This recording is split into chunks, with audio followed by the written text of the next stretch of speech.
If you're watching the Kansas City housing market, you've probably felt it. Something's different. There's a big shift happening right now, a real recalibration that's changing the rules for both buyers and sellers. So we're going to break down exactly what's going on and, more importantly, what it means for you.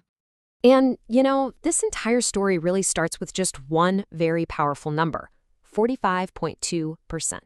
So what is that? Well, that's the slice of Kansas City home sellers who literally slashed their asking price in a single week this past November. We're talking nearly half. This isn't just a little tweak, folks. It's a massive signal that the ground is moving underneath the entire market. All right, so let's dig in. We're going to put this market in motion and really unpack the what behind these pretty surprising numbers. The big question on everyone's mind has to be, what is causing this sudden wave of price drops all across the metro? What's the deal? Well, it really boils down to a classic economic tug-of-war. On one end of the rope, you have the number of homes for sale, that's supply, and on the other, you have the number of buyers ready to sign on the dotted line, that's demand. And to really understand this tug-of-war, we've got to look at what we call the inventory equation. So let's get into the hard data on this delicate balance. So let's start with the supply side. Right now, the number of active listings have climbed to over 4,700 homes. That's a jump of almost 9% from this time last year. Simply put, buyers just have more to choose from. But here's the other side of that coin. While supply is going up, demand is actually going down. Weekly home sales have dropped by 11% compared to last year. So you've got more homes for sale, but fewer people are actually buying them. That's the tension right there. Now, to understand what this imbalance really means, we use a key metric in real estate called months of supply. It's a really simple but powerful idea. If no new homes came on the market starting today, how long would it take to sell every single house that's currently for sale? It's basically the ultimate health check for the market. And in Kansas City, that number is 2.3 months. Now, technically, anything under 4 or 5 months is still considered a seller's market. So, yeah, sellers still have a bit of an edge. But that edge is shrinking, and it's shrinking fast as that gap between supply and demand gets smaller.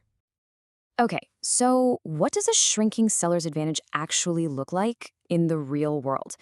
It's time we start decoding the price tags and see how all this is hitting timelines. Well, for one, homes are sitting on the market longer. We're talking a median of 63 days.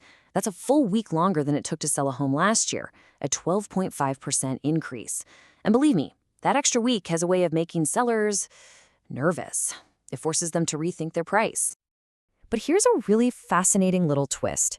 Even with all those price cuts we talked about, the overall median list price has barely budged. It's holding steady at about $359,000. So what does that tell us? It suggests sellers are still starting out with ambitious prices, and these so-called cuts are really just corrections, bringing them back down to reality. So, is this just a Kansas City story, or is it part of a bigger trend? Let's zoom out and compare KC to what's happening across the country to get some perspective. Okay, this table tells a really interesting story. Look at the median price. KC is more expensive than the Missouri state average, but it's still way more affordable than the national median. But here's the key. Look at the speed. Homes in KC are selling in 63 days. That's a whole 2 weeks faster than the national average. And with only 2.3 months of supply, our market is much tighter, much more competitive than both the state and the rest of the nation. So the takeaway here is pretty clear. Yes, the Kansas City market is definitely going through a recalibration. It's cooling off a bit, but it's still operating in a much tighter, more competitive space than a lot of other places in the U.S. So let's bring it all home. We've looked at the data, the trends. What does all this actually mean for your next move? It's really a tale of two different perspectives.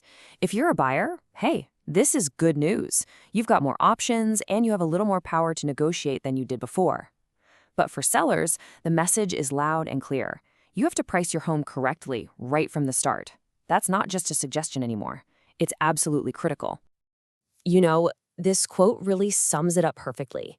Buyers are slowly gaining a little more leverage inch by inch, but we are still technically in a market that favors sellers. It's a market in transition. And that leaves us with the million-dollar question, doesn't it? We can see the direction things are heading. Inventory is rising, sales are slowing down. So how much more does the scale need to tip before the power fully shifts from sellers to buyers? That is the dynamic we all need to be watching.